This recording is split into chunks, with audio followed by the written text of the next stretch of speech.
안녕하세요. 올랜도 캠입니다. 오늘은 시황과 더불어서 팔란티에 대해서 알아보는 시간을 갖도록 하겠습니다. 한 투자자는 테슬라, 팔란티아 같은 주식을 갖다가 이러한 약세에 매수할 것을 권고하면서 강세장이 더 상승할 여지가 있다고 그렇게 이야기를 하고 있습니다. 그렇게 말하고 있는 사람은 키 어드바이즈 웨스트 매니지먼트의 관리 파트너인 에디 가버다 이렇게 보시면 되는데, 투자자들은 이번 주에 시장 하락 이후에 일부 주요 기술 주식에 대해서 저평가 매수가 가능할 것이다.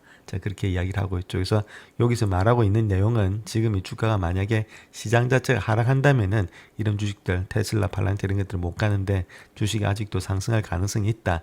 그렇게 했을 경우에는 우리가 지금은 저평가된 주식을 살 때다. 그렇게 말하고 있죠. 그다음에 셧다운이라든지 아무래도 앞으로 일단 지금 이제 이런 것들이 일시적인 현상이고 지나가게 되면은 돈을 더 풀 거고 금리를 더 인하할 거고 올해뿐만 아니라 금리 인하 갖다 방향성이 아직도 하락으로 되고 있다는 거죠. 그런 가운데이기 때문에 12월 달이 안 되더라도 내년으로 가게 되면은 금리를 인하하게 됐다. 유동성이 풀리면 주가는 더 달리게 돼 있다. 그럼 이런 주식들 기술주는 더 갈 수 있다. 그 사람이 지금 이제 이야기하고 있는 내용입니다. 그래서 이번 주 주가는 경기 침체와 역사적으로 높은 밸류에이션으로 인해서 AI 기반의 강세장이 타격을 입을 수 있다는 우려로 하락을 했다. 그렇게 말하고 있죠. 그래서 금요일 발표된 자료에 따르면 미 정부의 셧다운, 일시적인 업무 정지에 대한 우려 속에서 소비자 심리가 사상 최저 수준에 근접했다.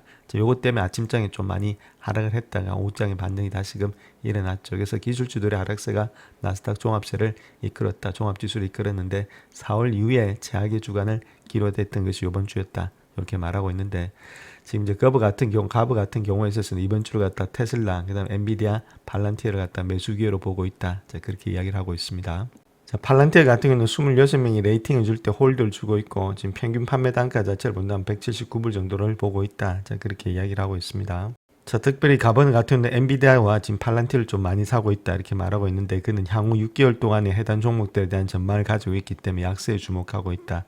그렇게 말하고 있죠. 그래서 엔비디아는 특별히 AI 분야에서 가장 중요한 기업이고 나스닥 100 지수에도 그 비중이 높다. 그렇게 이야기를 하고 있습니다. 따라서 향후 몇 달 동안 시장이 우리처럼 상승할 것으로 예상이 된다면 가장 큰 비중을 차지할 기업을 보유하는 것이 좋다. 그렇게 말하고 있죠. 만약에 시장이 상승하지 않는다면은 이런 것들을 매수하면 안 된다. 그 이야기를 또 하고 있습니다. 그래서 두 기업은 AI 붐 기간 동안에 계속해서 큰 폭의 상승세를 보일 것으로 예상이 되고 있다. 그렇게 말하고 있죠. 그래서 지금 투자자들이 현재 시장에서 성장주에 투자할 때는 민첩성을 유지해야 된다. 그렇게 이야기를 하고 있습니다. 그래서 결론적으로 이야기하는 것은 약세장이 만약에 돌입했다면 빨리 팔아야 된다. 가장 큰 타격을 입는다. 그런데 지금은 아직 강세장의 마지막 국면이 아니라고 생각하기 때문에 계속해서 상승세가 유지될 거다. 이것이 가장 큰 지금 이제 주제가 되겠죠. 그래서 아직까지는 상승세가 유지되기 때문에 주가가 떨어지는 것을 조정으로 보고 있다. 그 이야기를 하고 있습니다. 그와 더불어서 우리가 장을 한번 봐야 되는데, 장을 보기 위해서는 특별히 비트코인을 한번 봐야 됩니다. 그래서 비트코인이 약세장의 진입 후에 반등을 조금 했는데, 이게 자체가 매수세가 다시 유입이 되고 있는지 아니면 그냥 기술적인 반등인지 그게 대해서 한번 알아봐야 되겠고, 특별히 한 분석가는 토큰이 10만 달러 아래로 떨어진 것은 앞으로 더 많은 손실이 있을 수 있다는 경고일 수 있다. 그렇게 이야기하고 있는데, 어느 것이 맞는지 거기에 대해서 한번 살펴보겠습니다. 그래서 비트코인 하락장이 있죠. 그거 자체 약세장이 정의가 되는데 한 20% 하락하는 경우를 갖다가 약세장으로 정의한다. 그렇게 말하고 있습니다. 103,850달러에서 20% 하락하는 경우 그때가 하락장이다.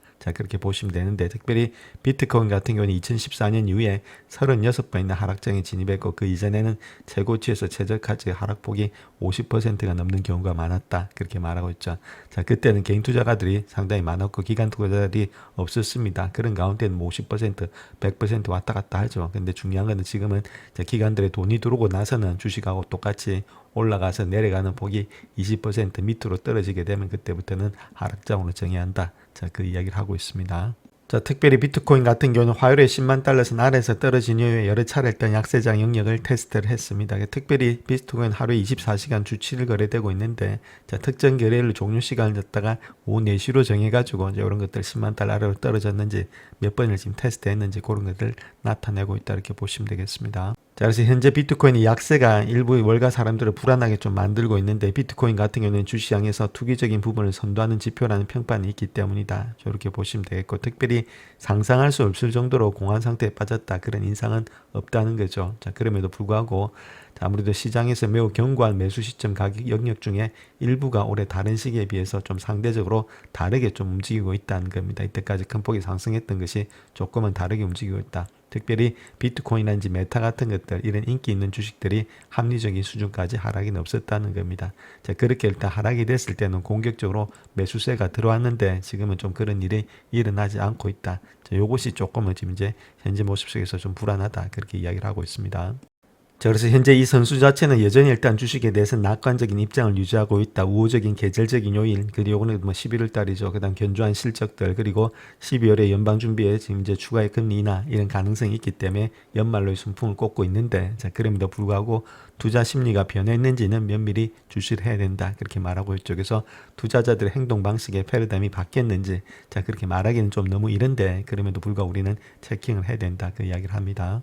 자, 그렇다면 현재 비트코인과 주가 하락의 원인이 유동성의 문제도 있겠지만 거시경제 환경의 다른 불확실성에도 영향을 미치고 있다. 그렇게 말하고 있죠. 특별히 10월 1일에 시작됐던 그런 역사상의 가장 긴 셧다운 이런 것들도 약간의 경제적인 타격을 주고 있기 때문에 지금 주식이라든지 비트코인이 좀 하락되고 있는 것이 아니나. 자, 이런 것들은 근데 언젠가는 풀리니까 자, 오늘도 단기적으로 일단 하락이 된다면 좀 매수의 관점에서 반응 보긴 봐야 되겠죠.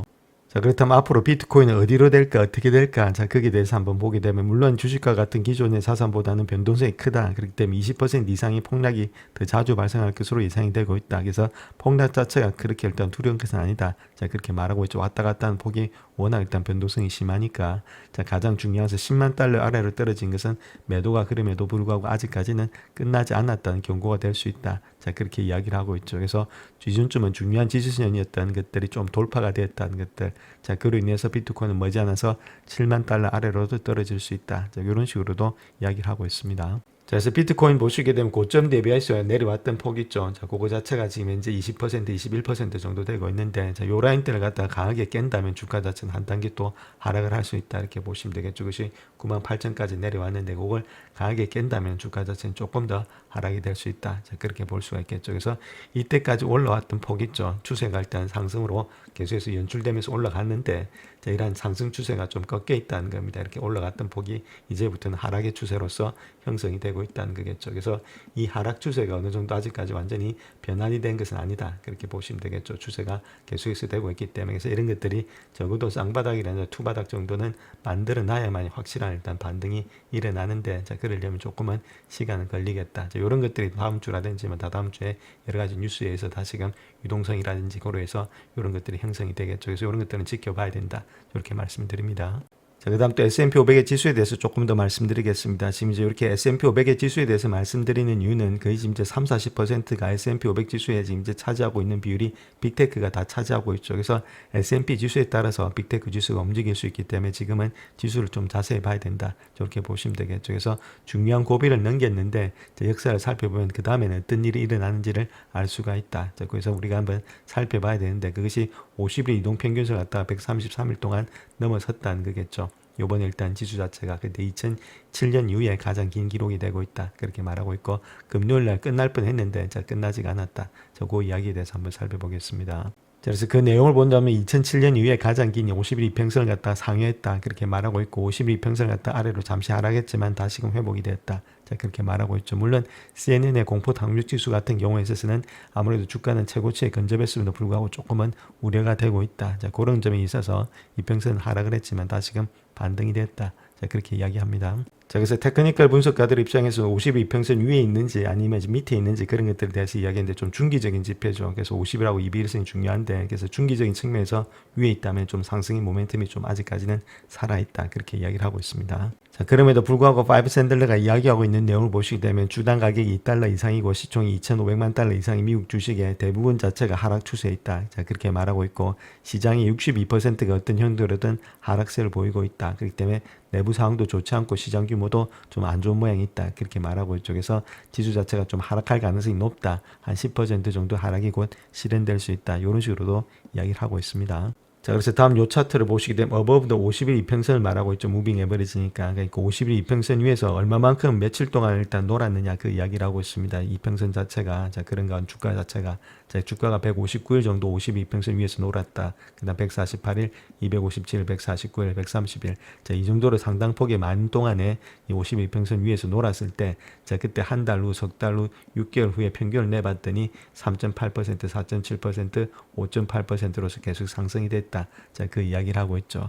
즉 말해서 이런 겁니다. 자, 주가가 이렇게 가고 있는데 이평선이 이렇게 가고 있는데 주식이 그 위에서 놀 때는 추세가 계속 상승되고 있으니까 추세에 따라서 계속해서 더 많이 상승이 될 가능성이 많이 있다. 자, 그 이야기를 현재로서 하고 있습니다. 자, 그렇다면 팔란티에 대해서 한번 보겠습니다. 11월 4일부터 시작해가지고 선수들이 줬던 목표가하고 지금 이제 등급을 한번 보겠습니다. 레이팅 같은 경우는 거의 다가 홀드를 다 주고 있습니다. 뭐 바이하고 셀은 없겠고 거의 다가 홀드다 이렇게 보시면 되겠고, 대신에 목표가는 상당히 높게 갖고 가고 있죠. 모건 스탠리 같은 경우에 있어서도 155불에서 205불, 골드만삭스도 141불에서 188불 정도 주고 있고, 자, 그 다음 UBS가 165불에서 205불, 뱅크 오브 아메리카가 215불에서 255불까지 주고 있다. 저기 미츠호 같은 건 165불에서 205불, 거기다가 일단 지금 이제 상향으로 주고 있다는 겁니다. 자, 그런 가운데인데, 자, 홀더로 주고 있다. 자, 그렇게 우리가 보시면 되겠습니다. 자, 먼저 팔란티의 주가 하락의 원인부터 한번 알아보겠습니다. 그래서 팔란티하고 세일즈포스, 어도비 있죠. 요 세 가지 회사를 갖다 일단 비교를 해서 어떤 식으로 지금 형성이 되고 있는지 거기에 대해서 한번 살펴보겠습니다. 자, 그렇다면 먼저 대차대조표 밸런스부터 한번 비교해 보겠습니다. 토탈 캐시 있죠. 자, 캐시를 봤을 때 팔란티가 6.44빌리언, 그 다음에 세일즈포스가 15.37빌리언, 그 다음에 어도비가 5.95빌리언이다. 자, 아무래도 일단은 대기업이니까 돈을 많이 가지고 있죠. S&P 500 기준에서 한 20위 안에 들어가는 회사가 세일즈포스입니다. 자, 그 다음 봐야 될 것이 데투 에쿼티 있죠. 내 자본에 대해서 얼마만큼의 부채를 가지고 있느냐 했을 때 자본 대비 부채는 3.52%밖에 안 되는데 얘는 19%, 얘는 56%나 되고 있다. 돈은 많이 가지고 있는데 부채도 많다. 그 이야기를 하고 있죠. 그래서 커런트 레이쇼 있죠. 요 유동 비율인데, 자, 유동 비율은 커런트 에셋 있죠. 그래서 유동 자산을 갖다가 유동 부채로 놔두준 거다. 커런트 라이빌리티. 그러니까 아무래도 자산이 많으면 많을수록 좋겠죠. 그러니까 유동 비율은 높은 게 좋습니다. 그래서 6.43 되고 있는데 이게 1.12, 1.02밖에 되지 않고 있다. 한 2배 정도는 많아야 되는데 별로 안 좋다는 겁니다. 유동 비율 자체가 얘는 상당히 좋은 모양이 있다. 자, 그렇게 보시면 돼요. 그 다음에, 자, 북밸류 퍼 쉐어 있죠. PB 레이쇼. 요건 일단은 지금 이제 시총을 갖다가 북밸류로 나눈 거죠. 자, 그런 가운데 때문에 장부 가치가 크면 클수록 좋겠죠. 그래서 얘는 전반적으로 낮은 값이 좋다. 이렇게 보시면 되는데, 그래서 북밸류는 2.77밖에 안 되는데, 여기는 64, 여기는 28이나 되고 있죠. 그래서 장부 가치가 상당히 없다는 겁니다. 물론 장부 가치가 안 좋다 해서 나쁜 건 아닙니다. 자, 미국 회사들은 아무래도 이런 것들을 자사주라든지 배당을 주면서 없애버리기 때문에. 자, 그럼에도 불구하고, 자, 팔란티는 상당히 건실한 회사 중 하나가 되고 있다. 이렇게 보시면 되겠습니다. 자, 그 다음 또 봐야 될 것이 profitability 있죠. 수익성은 어떻게 형성이 되고 있는지 한번 보시기 때문에 GP 마진이 있죠. 요거 자체 80%, 이게 77%, 89%로서 이게 훨씬 더 좋죠. 그러니까 GP 마진 거의 비슷한 모양이 되고 있다. 이렇게 보시면 되겠고, 그 다음에 EBITDA 마진 역시도 22%, 28%, 39%로 이게 훨씬 더 좋죠. 어도비가. 자, 그런 가운데 있고, 그 다음에 일단은 프리캐시 프로 마진도 뭐 30%, 35%, 36%로서 거의 비슷한 모양이 있고, 그 다음에 알로이 있죠. 알로이 역시도 19%, 11%, 52%나 되고 있다. 그래서 수익성은 전반적으로 일단 거의 비슷한 모양이 있다. 이렇게 우리가 보시면 되겠습니다. 자, 그 다음 가장 중요한 것은 성장주니까 성장성이 어떻게 되느냐가 가장 중요하겠죠. 그래서 포월드 기준으로 봐야 되니까 주식은, 그래서 매출의 성장률이 한 40% 되고 8%, 10% 정도 되고 있죠. 그래서 상당히 많이 준다 하더라도 한 5배 정도는 일단 차이가 난다. 자, 그렇게 보시면 됩니다. 성장이. 자, 그만큼 차이나 나니까 이 정도는 아무래도 더욱더 많이 배수를 받지 않겠는가 그렇게 볼 수가 있겠죠. 성장성에서 이 정도 되고 있으니까 이게 3년이라든지 5년이 지나면 여기는 30%고 15% 이제 15%로서 조금 한 반 정도로 2배로 줄어든다. 이렇게 보시면 되겠죠. 그래서 지금은 성장성이 상당히 좋은 모양이 있다. 자, 이렇게 우리가 보실 수가 있겠습니다. 자, 그렇다면 현재 논란이 되고 있는 것이 밸류에이션이다 이렇게 보면 되는데, P 레이쇼 난객 기준으로 봤을 때 퍼스트 이어입니다. 내년까지 봤을 때 지금 P 레이쇼가 242배수, 여기는 21배수, 15배수 되고 있으니까 10배 정도 차이가 난다는 이야기가 되겠죠. 상당히 많이 차이가 난다는 겁니다.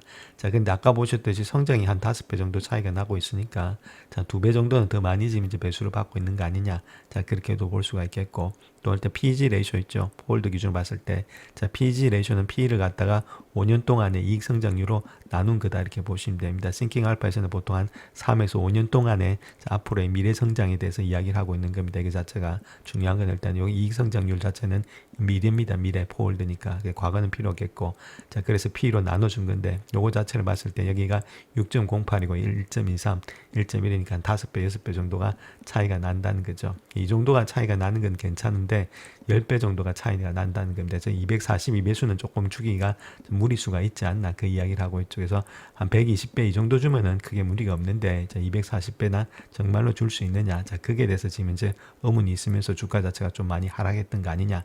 자 그렇게 볼 수가 있다는 겁니다. 자 그래서 팔란티에 현재 일단 P 레이쇼 배수로 봤을 땐 193배 정도 되고 있습니다. 193배 정도 되고 있다 이렇게 보시면 되고, 빨간 게 일단은 팔란티에다 이렇게 보시면 되는데, 팔란티에가 지금 193배인데 밑에 있는 것은 테슬라입니다. 이게 팔란티에고, 그다음 테슬라 한번 보시게 되면 테슬라가 더 높게 형성이 되고 있죠. 테슬라 자체가 지금 209배 정도 되고 있다. 테슬라가 더 앞질러 갔다는 겁니다. 자, 그다음 테슬라가 정말로 팔란티어보다 현재 매출이나 이제 이익의 성장이 그렇게 많으냐? 자, 그렇지가 않죠. 사람들의 기대치에서 가는 것이 지금 배수다 이렇게 보시면 되는데, 자, 그다음 지금 5년치 평균을 봤을 때는 113배 정도 되고 있다는 겁니다. 그다음 적어도 한 120배 정도는 일단 뭐 적정한 그런 배수가 되지 않겠는가 그렇게 볼 수가 있겠죠. 자, 그런 가운데 있는 것이 지금 이제 팔란티어다 이렇게 보시면 되고, 지금도 테슬라도 좀 고평가되어 있는 논란이 상당히 많이 되고 있다 이렇게 보시면 되겠습니다.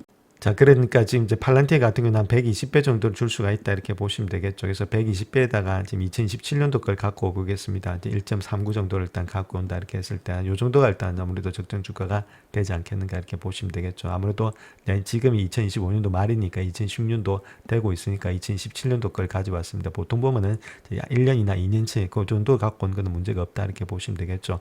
근데 저렇게 밑에 뭐 2030년도 걸 갖고 온다든지 2028년도, 2029년도 지금부터 해서 뭐 4, 5년 걸 갖다 땡겨온다 이런 거는 문제가 되고 있는데, 1, 2년 거 정도 땡겨오는 거는 크게 문제가 없다. 밸류에이션 할 때. 그래서 밸류에이션을 1년치를 땡겨올지 2년치를 땡겨올지 그게 더 중요하겠죠. 그래서 오클로 같은 거 있죠. 이런 것들이 지금 5년치를 땡겨오고 있으니까 주가 자체가 그렇게 힘이 없다는 겁니다. 자, 그런 식으로 있기 때문에 120불에다가 1.39로 해보겠습니다. 그렇다면 이때가 아무래도 적정 주가로 우리가 볼 수가 있다. 요건 아까 보셨듯이 지금 240배 주고 있는데 그 정도는 못 주겠고, 아까 보셨듯이 그렇게 했을 때 5년치 평균 정도로 줄 수가 있다는 이야기가 되겠죠. 자, 그렇게 했을 때 지금 이제 곱해보게 되면은 120배를 했습니다. 그래서 120배에다가 1.39 정도 줄 수 있겠죠. 자, 그렇게 했을 때 주가 자체가 167불 정도가 적정 주가가 된다 이렇게 말씀을 드립니다.